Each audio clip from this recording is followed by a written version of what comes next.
flyweight titleist, dazzling at his prime when he was near the top of many pound-for-pound lists. Will go down as one of the all-time greats of his weight class, although the other big names avoided him in his prime. Guy who's endured personal and professional setbacks, probably never got the credit he deserved because he's fought at the lower weights. Al, unbeaten in 12 championship fights, dominated every one of them, but now at a point where every fight, his career is on the line. It really is, and you know, he's going through kind of a rebirth. He was not expected to beat Fernando Montiel for the WBO title. He did that, and it came at a time when he's reshaping his personal life. After a stint in prison, he got remarried. He got involved in businesses such as fighter management. He's even a boxing commentator. He's really a revitalized guy right now. You've heard the adage, fighters can get old in a night. We'll see if Johnson is a young 32 or an old 32. As we check the numbers, we go to the tail of the tape here at Foxwoods. Both 14-year veterans. Bolano a couple of years older. He claims he's 31. I do that too, by the way. Slight edge in height and reach to the challenger Bolano at yesterday's weigh-in. Both checked in right on the money. And the key rules for this world title affair: there's no standing 8 count, no 3 knockdown rule. A fighter cannot be saved by the bell in any round. And if an accidental headbutt occurs before the end of the 4th, the fight's ruled a no decision. If it happens after the end of round 4, they'll go to the scorecards.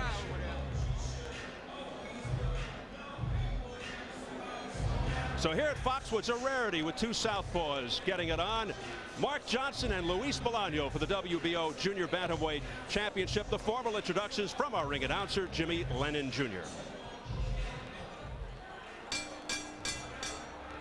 Ladies and gentlemen, a very good evening to you, and we welcome you to Foxwoods Resort Casino here in Mashantucket, Connecticut, as we have a big night of action in store for you. And it's all brought to you by Cedric Kushner Promotions in association with Team of Freedom, the undisputed king of beers, Budweiser, and Showtime. At this time, we present the first of our world title attractions. This also brought to you courtesy of DeBella Entertainment. It is sanctioned by the WBO President Francisco Valcarcel. The supervisor is the former light heavyweight world champion Jose Torres. This is along with the Mashantucket Pequot Athletic Commission. Introducing our judges, scoring this bout from ringside, from Floral Park, New York, Joe Dwyer. From Garden City, New York, Arthur Mercanti Sr., and from West Hartford, Connecticut, George Smith. Our third man to the ring, the referee in charge of this action, working in this his 18th world title bout, Arthur Mercanti. All right, fans, here we go. 12 rounds of boxing for the WBO Junior Bantamweight Championship of the World. Introducing to you first, ladies and gentlemen, the challenger on my right, fighting out of the blue corner, entering the ring wearing white trunks and hailing from Cordoba, Colombia. He weighed in at the junior bantamweight limit of 115 pounds even. He is undefeated in his campaign to the ring with 38 wins, no losses, 28 big wins coming by way of knockout. He is ranked in the top 5 by all of the major boxing organizations. Ladies and gentlemen, please welcome the WBO #1 junior bantamweight contender, introducing the undefeated Luis Monstrito Bolano. And his opponent across the ring, the defending world champion on my left, fighting out of the red corner, wearing red trunks with white trim, hailing from our nation's capital of Washington, D.C. He weighed in the same as his opponent, 115 pounds even. His record stands at 42 wins, 3 losses, 1 no contest, with 27 wins coming by way of knockout. Ladies and gentlemen, here is the former IBF Flyweight World Champion, the former IBF Junior Bantamweight World Champion, and now the current and defending WBO Junior Bantamweight Champion of the World, introducing Mark Too Sharp Johnson.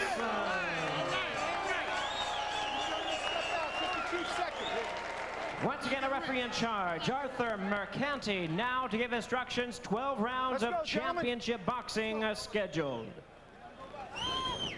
Good evening, gentlemen. You received the instructions early in the night by the commission. I expect a nice, clean fight. touch gloves. Good luck to the both of you. Good luck.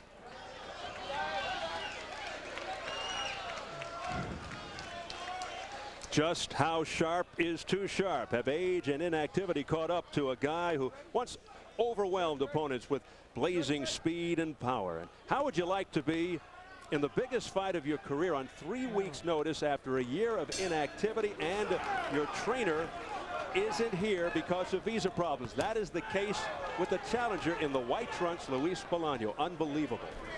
Yeah, his trainer, Plutaro Kaye, couldn't get here because of the visa problems. And Al Banani, a well-known trainer from the Miami area, was called in by Don King, his promoter, to help out. He knows of Bolano, has seen him in camp, and has some relationship. He's only been with him 2 days.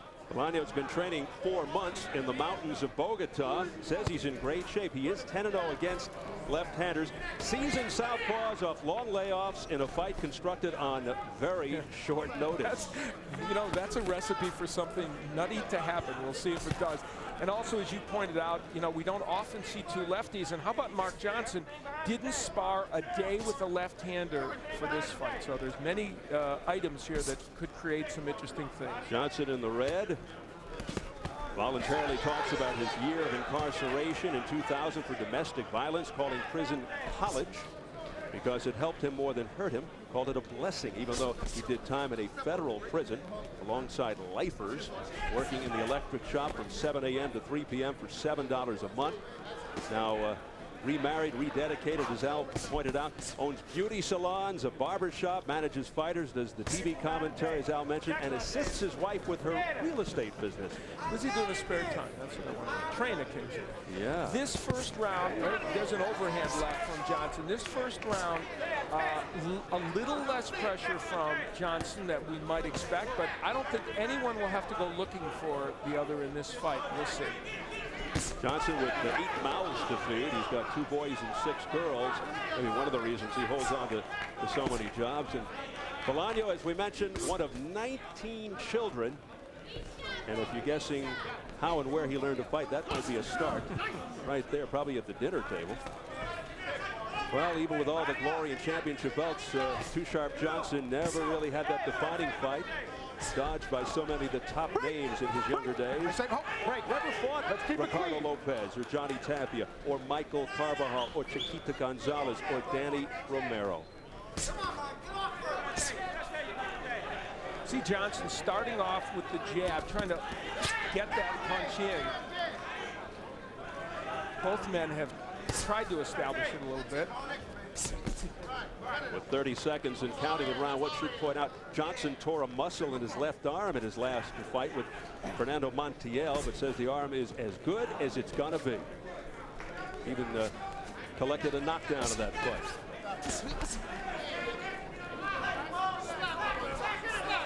Mark Johnson 42-3 with 1 no contest, 27 knockouts. Bolano unbeaten, 38-0, 28 KO. Bell sounds to end round 1. The key strategy word for this particular boxing match would be aggression. Luis Bolano has to retreat at angles. If he goes straight back, Johnson will eat him up. Against the shorter, crouching Johnson, Bolano's good uppercut could be a great weapon. He tends to loop his left hand. It needs to be straight to land in this match. Mark Johnson will want to keep pressure on Bolano and sustain it through the entire fight. And Mark can't relax on the inside, or that uppercut will nail him. The right hook is Johnson's best power punch, and it can land especially against a fellow lefty, as Bolano is. Here against Fernando Montiel, Johnson helped himself win the WBO title by nailing Montiel with his big right hook. It helped him get a decision win, and it's an important punch tonight. Ready for round 2, scheduled for 12 for the WBO Junior Bantamweight Championship, held by Mark Johnson in the red trunks. Interesting sidelight to this bout. This is the first fight that Arthur Mercante and Arthur Mercante Jr. have worked together. The illustrious Arthur Sr., a boxing official for an astounding 6 decades. 7 if you include the amateurs, one of the all-time great refs, working so many big fights, including Ali Frazier won at Madison Square Garden. Son Arthur Jr. is the 3rd man in the ring.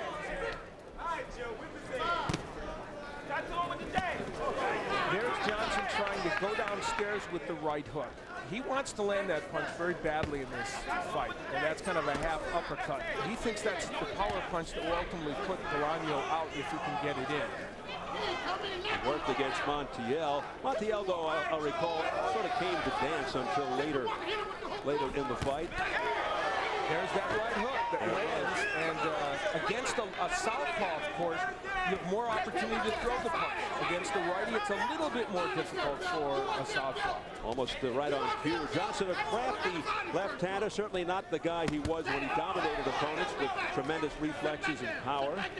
Yet, as he demonstrated in the Montiel fight, still a craftsman and an intelligent ring technician.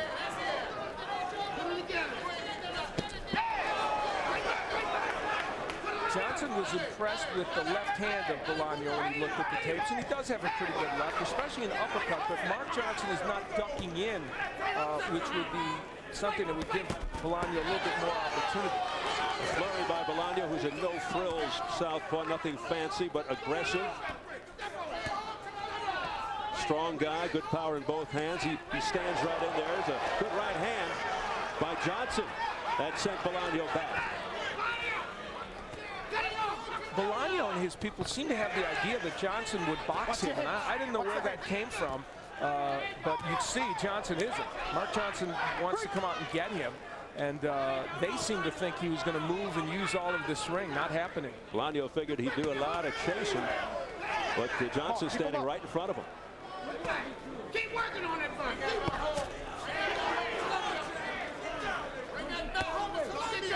Johnson measuring him out. The southpaw in the red, three-time world champion. Would love to get his old IBF 115-pound crown back. Luis Perez currently wears the belt. Right hook there, nicely done by Johnson, a couple of them. Well, he has found a home early already for that punch, and I'm not too many fighters at this weight can stand up to him landing that punch on a regular basis. It's a little more powerful for him than a straight left. Arthur McCanny has to catch Luis Bolano at the bell.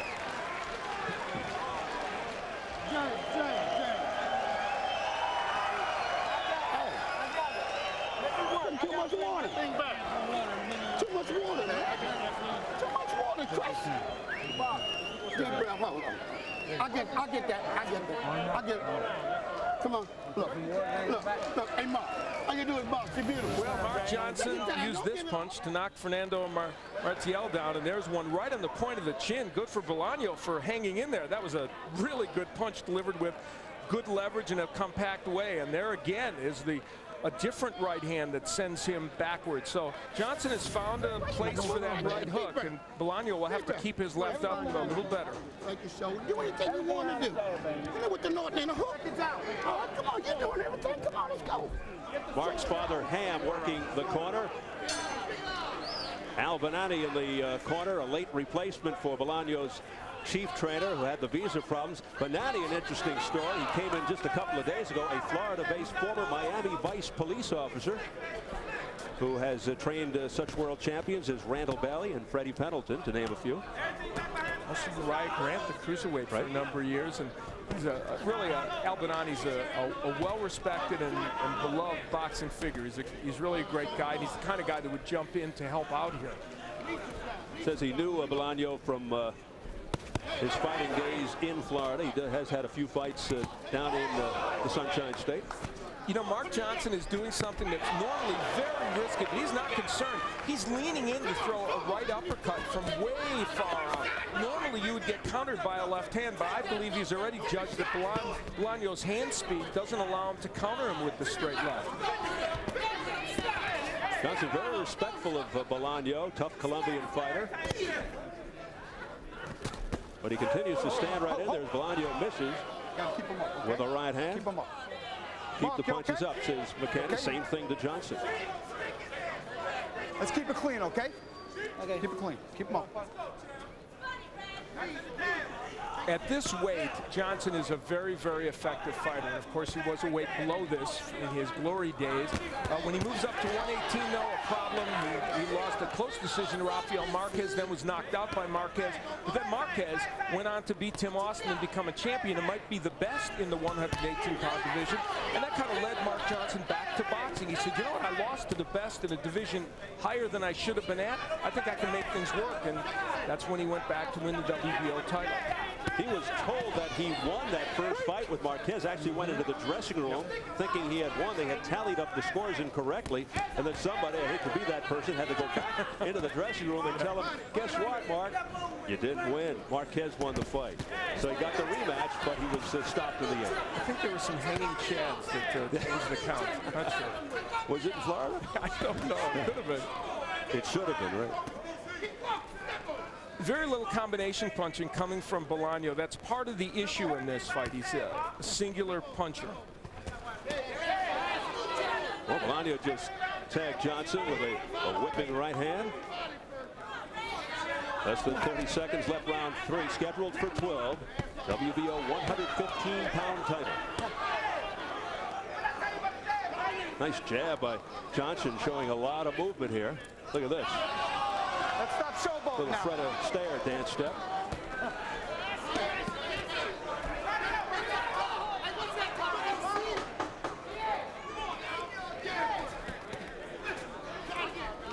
Johnson nearly losing his balance with that left hand. We follow Bolano in his corner. The translator, Joe Guzman.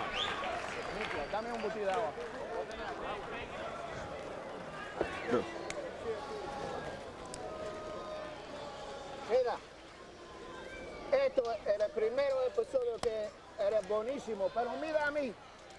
Cuando termina con 3 o 4 golpes, él va detrás. Usted This is tiene what que you want. síguelo. Keep going. Pues está bien y síguelo.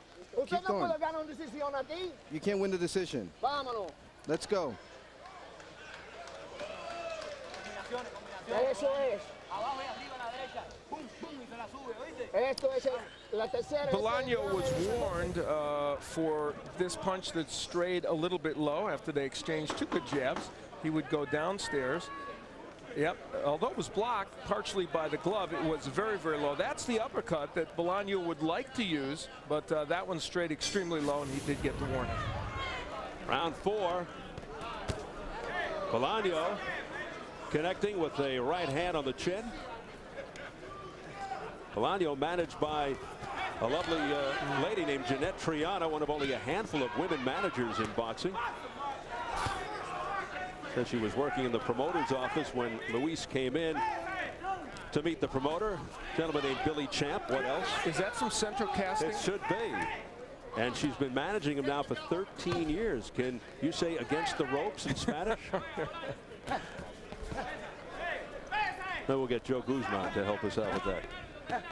You know, Mark Johnson, the difference in this fight right now, obviously, is the hand speed. And I think going in after having looked at the fights of Bolano, and Johnson did as well, I think he felt, as did many observers, that that would be the difference. And so far, Johnson has simply gotten there first with his punches. Minute into round 4. Keep him up. Another caution from Arthur Mercanti Jr. Johnson, first African-American in history to hold the flyweight belt, which he won in '96.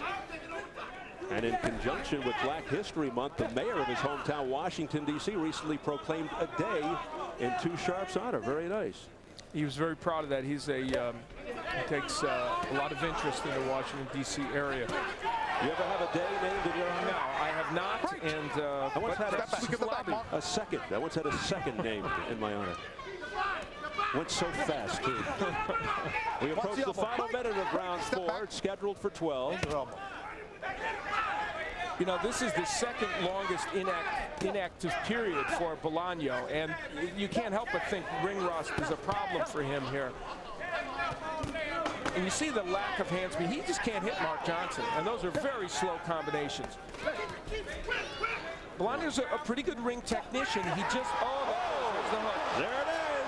And Bolano is down for the first time in his career, pro or amateur. 6, 7, 8. He's got 38 seconds to get through round 4, and Johnson's going for the finish. Oh, what an uppercut, but it was blocked partially. Oh, Bolano with a delayed reaction down for the second time, and he spits out the mouthpiece. Not a good sign. That's it, champ. That's it. That's it. That's it. That's it. Let's settle down. Mark Johnson with a display of power here in round 4 puts Bolano on the canvas twice, and it is over. Couple of firsts for Bolano. Of course, the first time he lost, and the first time he was knocked down, and a very excited Mark Johnson.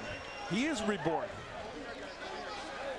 And the concern now, of course, is with Luis Bolano on his back being checked by the ringside physicians. Let's just hope he's okay.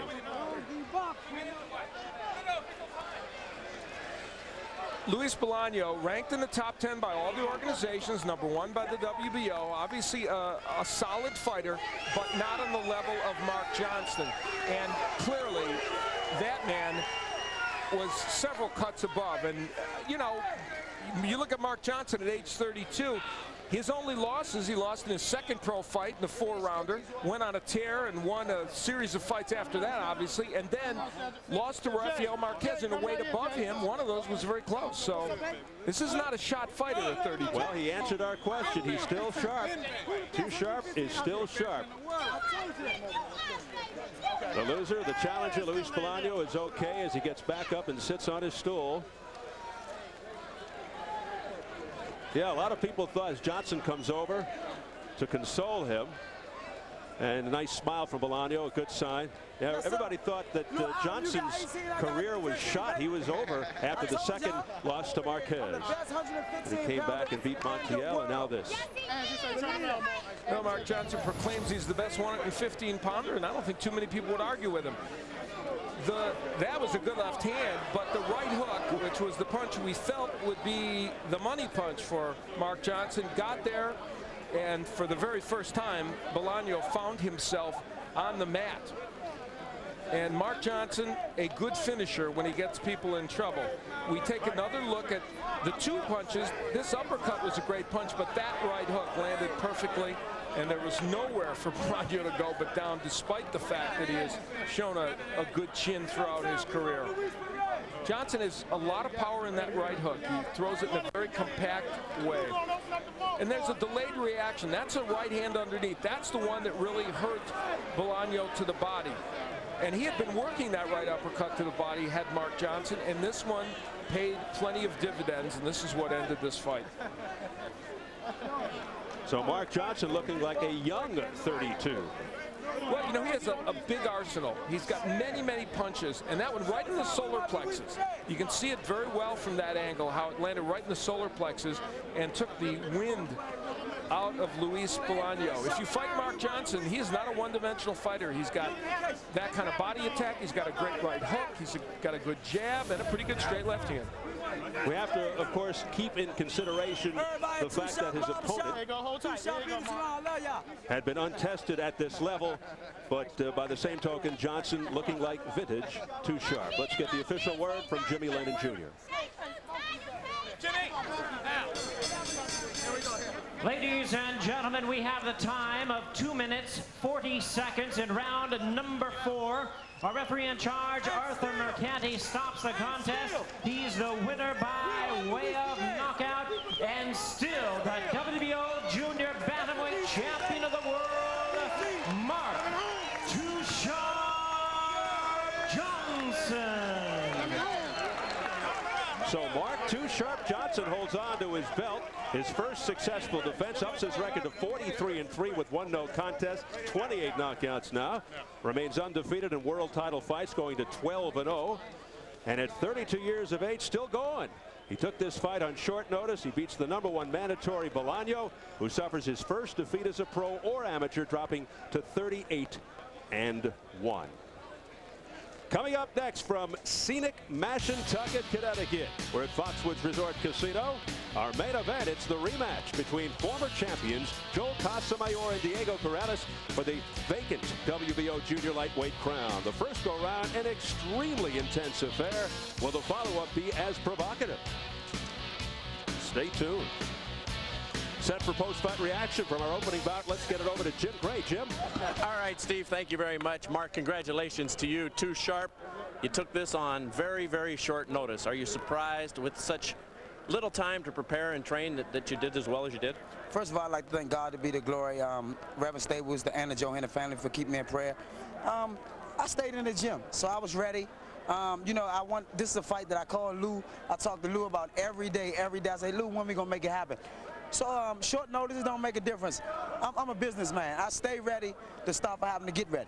Did you expect a little bit more since your opponent was undefeated? I mean, Luis had never lost. Well, I really don't care about it. He never lost. But he's going up against the best 115-pounder in the world, bar none. That's right. And Showtime, let's unify it. Mark Johnson versus Luis Perez. Let's do it. Has there been any conversation about that? Well, I'm letting Cedric Kirshner and Lou DiBella handle that, my manager, James Prince. And we ready to go. And I want to thank everybody back at Two Shots Barbershop and Two Shot Beauty Salon for keeping me in prayer. And everybody in round one gym, baby. Let me ask you about the Fountain of Youth tonight. The guys were commenting at 32 years of age, you look 10 years younger. And was this maybe possibly one of your sharpest performances that you've had in some time? I think it was my sharpest performance in quite some time. But the main thing was I stayed in the gym this time. I stayed ready, and you know, thanks to my family, my wife, and everybody alongside of me, they kept me in strength and in prayer. Tell us about this knockdown here in the fourth round, the very first one, where you caught him with this punch. Well, you know, I was using a lot of good defense, rolling with the shoulders. I hit him with a good left uppercut, and you know, automatically after the left uppercut, the right hook has to come back. And then at the end of the fight, let's jump forward to that. Tell us what happened here, Mark. Well, I knew I had him hurt, so I wanted to run to him, hit him with a lead uppercut, which I caught him with. And I knew that's a punch he wasn't expecting because I turned right-handed when I threw it. So I know it was a punch he wasn't expecting. Did you realize he was hurt? Because it was quite a delayed reaction. Well, I knew the body shot had caught him flush. I can feel it through the glove. But I didn't know it was that type of punch that hurt him. But I knew the next punch he'd definitely go out there. All right, Mark, congratulations on your victory. Thank you very much. DC, I'm coming home. Wait a minute, say congratulations to the opponent also. Oh, yeah, I want, you know, he was a great fighter. You know, he's 38-1. But that's it for him. It's over with. I'm the best 115-pounder in the world. Showtime. All right, we want Mark. Luis Perez. With that little addendum, let's go back upstairs to you, Steve. All right, Jim.